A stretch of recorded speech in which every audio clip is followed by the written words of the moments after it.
Hello, and welcome to today's teaching. We hope it's a blessing for you. Here is Pastor Joe. Hello, welcome to our show today. I wanted to start off by telling you how much I appreciate your watching us and being with us, and appreciate the comments I've gotten from different ones of you. You know, the thing that we want to do is we want to be a blessing, so we try to each month pick something that I feel like will bless you and help us all grow in Jesus. So this week we have a topic that we're going to use for this week. We're going to be talking about rejection, but the topic for this month is going to be seeking the approval of others.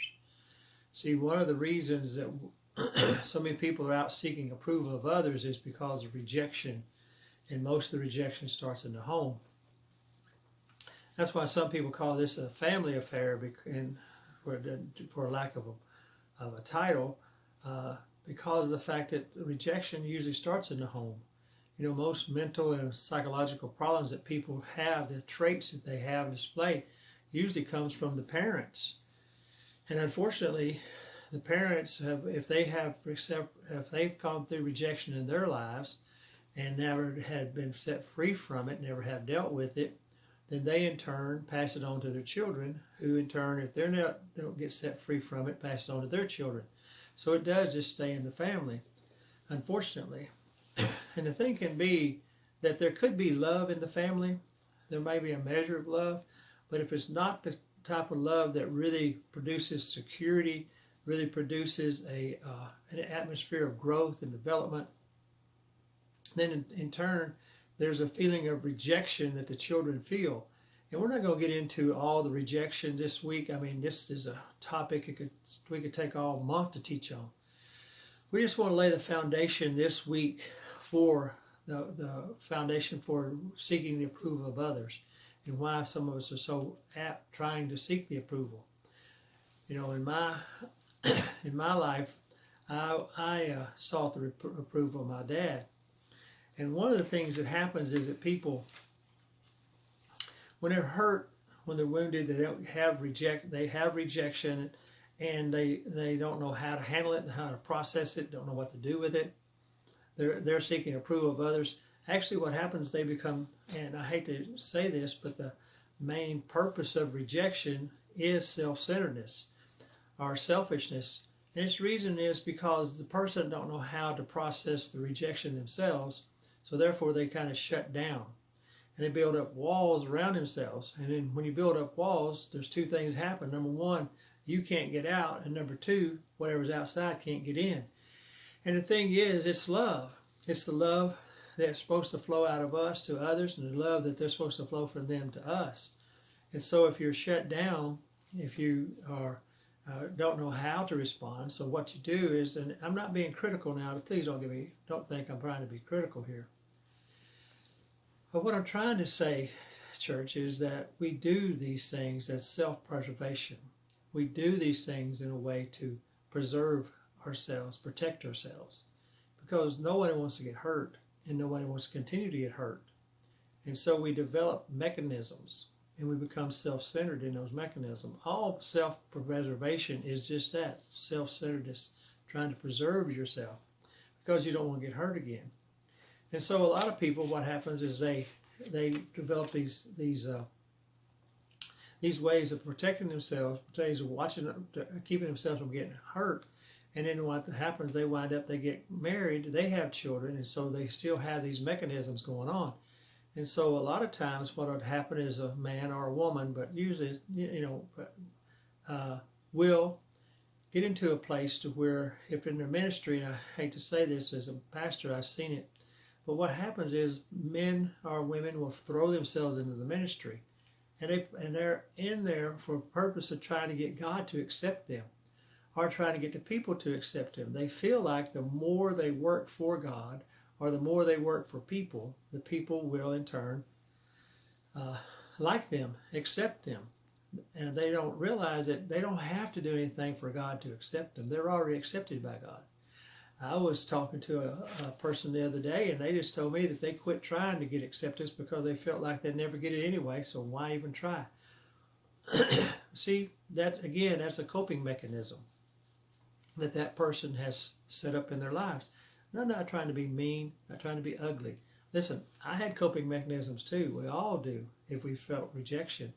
Feeling the rejection from my dad, I had coping mechanisms that kept me from getting hurt. The thing is that no two people respond to the same situation. And so we can't just project, or we can't say, well, if you do this, this will work for you. If you do that, that'll work for you. That's not the way it works, church. Everybody's unique. Everybody's different. And so what I was getting to earlier was that they throw themselves into their work. They'll throw themselves into the ministry. They'll throw themselves into their job. They'll do all kinds of things to get people to accept them. And the problem with that is that the more you throw yourself into your job, the less you're spending time with your family. So your wife is being rejected, your children are being rejected, and even though you may justify why you do what you do, and especially ministers are very good at justifying why they spend so much time helping others, because that's what I'm called to do. I'm a man of God. God called me to do this. You're a man of God, yes. And at the end of the day, no matter what happens, you will still be a man of God. But a man of God first to his family, then to the body of Christ. First to his wife, then to his children, then to the body of Christ. You see, you're a man of God first and foremost to God. So from that relationship with him, everything else comes out of. And we're not going to get into all of that because that's a whole that's a whole other teaching. I just want to say that in this first starting off here, this first episode of our teaching, is that we want that whenever people, especially children, are trying to get acceptance from their parents and they don't feel like they're getting it, a lot of times they will reject the parent. Now that's what happened in my life. The older I got, the more I felt I could not get my dad's acceptance.